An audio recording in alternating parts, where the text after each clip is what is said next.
Saudari-saudaraku yang terkasih, berjumpa kembali bersama saya Inspirasiku di Antara. Renungan Harian Jumat 24 November.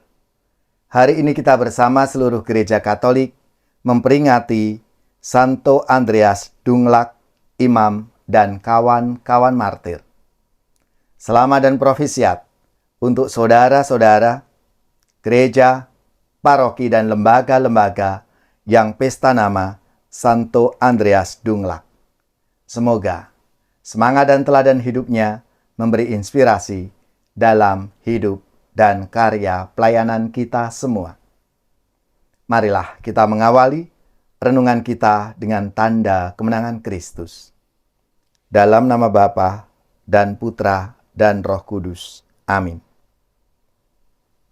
Allah Bapa yang Maha Kudus, Engkau berkenan hadir untuk menyucikan diri kami.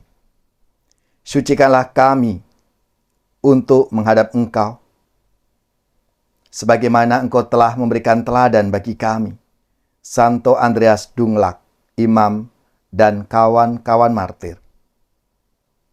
Semoga semangat dan teladan hidup mereka selalu memberi semangat dan inspirasi dalam hidup dan karya pelayanan kami semua. Dengan pengantaraan Tuhan kami Yesus Kristus Putra-Mu, yang hidup dan berkuasa bersama Dikau dalam persatuan Roh Kudus, Allah sepanjang segala masa. Amin. Dalam nama Bapa dan Putra dan Roh Kudus. Amin. Inspirasi kita hari ini dari Injil Suci menurut Lukas bab 19 ayat 45 sampai 48. Marilah kita siapkan kitab suci kita masing-masing. Kita akan membaca bersama-sama lalu merenungkannya. Pada waktu itu, Yesus tiba di Yerusalem dan masuk ke Bait Allah. Maka mulailah ia mengajar semua pedagang di situ. Ia berkata,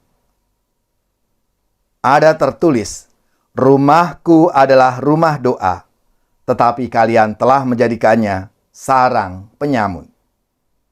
Tiap-tiap hari Yesus mengajar di Bait Allah. Para imam kepala dan ahli Taurat, serta orang-orang terkemuka bangsa Israel, berusaha membinasakan Yesus. Tetapi mereka tidak tahu bagaimana harus melakukannya.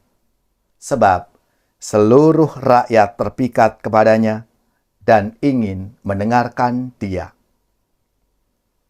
Demikianlah sabda Tuhan. Terpujilah Kristus.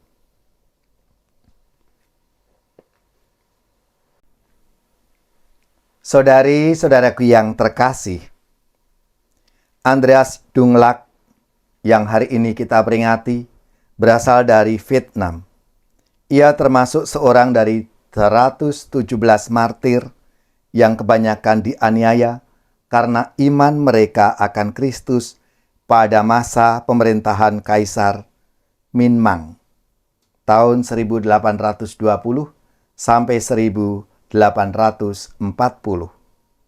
Mereka dinyatakan kudus oleh Paus Yohanes Paulus II pada tanggal 19 Juni 1988. Para martir Vietnam ini mati karena mempertahankan iman mereka akan Kristus dari penganiayaan penguasa dan pemerintah komunis. Saudari-saudaraku yang terkasih, Yesus yang kita imani dulu pernah menyucikan Bait Allah karena orang-orang Yahudi telah menjadikannya sarang penyamun untuk berjualan. Memang, apa yang sesungguhnya terjadi? Di Bait Allah telah terjadi perampasan dan pemerasan dengan mengatasnamakan agama yang terselubung dalam pembayaran pajak Bait Allah dan persembahan kurban bakaran. Membayar pajak menjelang Hari Raya Paskah sebesar setengah sekel Bait Allah adalah kewajiban orang-orang Yahudi yang berumur 19 tahun ke atas. Mereka berdatangan dari berbagai penjuru dunia dengan uang logamnya masing-masing, sehingga di halaman bait Allah banyak penukar uang. Untuk setiap penukaran setengah sekel bait Allah dikenai biaya sebesar upah kerja 1/4 hari. Artinya, kalau orang menukarkan 2 shekel untuk mendapatkan 4,5 shekel bait Allah, biayanya sebesar upah 1 hari kerja. Dengan banyaknya orang yang menukarkan uang, maka jelas sangat besar keuntungan yang diraup para penukar uang ini. Inilah perampasan uang yang terselubung dalam tukar-menukar uang atas nama agama demi pajak bait Allah. Inilah yang tentunya ditentang oleh Yesus. Sedangkan untuk persembahan kurban bakaran, sebenarnya jual beli hewan kurban di pelataran bait Allah itu sangat menolong. Sebab orang-orang Yahudi pendatang tidak perlu susah-susah membawa hewan kurban dari jauh. Masalahnya, aturan tentang hewan kurban bakaran harus tidak bercacat dan tidak bercela. Untuk itu, para pejabat bait Allah menunjuk orang-orang khusus sebagai dewan pemeriksa hewan kurban. Dan setiap pemeriksaan dikenai biaya. Lagi pula, harga hewan kurban di pelataran bait Allah itu bisa mencapai 20 kali lipat dari harga hewan di luaran. Hewan yang dibeli di luaran pasti tidak lolos sensor dari dewan pemeriksa hewan kurban tadi. Sebab mereka tentunya pasti sudah kong kali kong dengan para penjual hewan kurban di pelataran bait Allah itu. Maka orang terpaksa membeli dari para penjual itu, dan inilah pemerasan terselubung dalam ibadat atas nama persembahan kurban bakaran.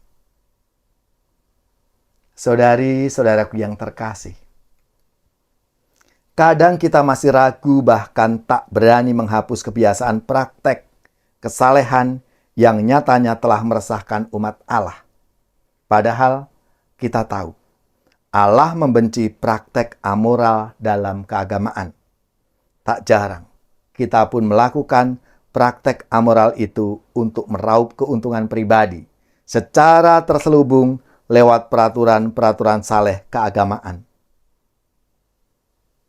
Mengapa? Yesus murka dan menyucikan bait Allah yang telah menjadi sarang penyamun karena praktek perampasan dan pemerasan terselubung itu yang mengatasnamakan aturan keagamaan. Saudari-saudaraku yang terkasih, kita semua adalah para pengikut Kristus zaman sekarang yang seharusnya terus-menerus mengevaluasi diri dari tindak amoral terselubung yang motifnya demi meraup keuntungan pribadi.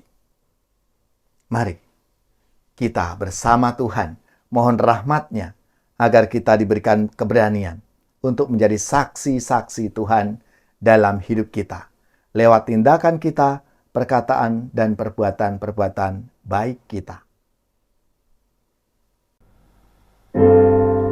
Kuduskan tempat ini untuk kami berdoa. Kuduskan hati ini untuk kami menyembah. Biar segala perkara ku serahkan padamu, Yesus, dan Roh Kudus bekerja membimbing kami semua. Kuduskan tempat ini untuk kami berdoa. Kuduskan hati ini untuk kami menyembah. Biar segala perkara ku serahkan padamu, Yesus,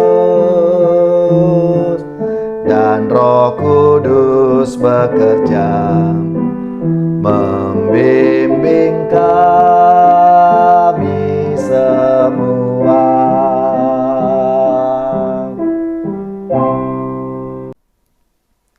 Saudari-saudaraku yang terkasih, marilah kita mengakhiri renungan kita hari ini dengan mohon berkat Tuhan, dan kita akan menerima tugas perutusan.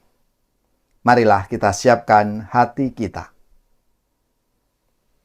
Semoga saudari-saudara sekalian, keluarga-keluarga dan komunitas kita, orang-orang yang kita doakan, mereka yang sakit, yang menderita, seluruh tugas, belajar, pekerjaan, usaha serta karya pelayanan kita dibimbing, dilindungi dan diberkati oleh Allah yang Maha Kuasa, Bapa dan Putra dan Roh Kudus. Amin.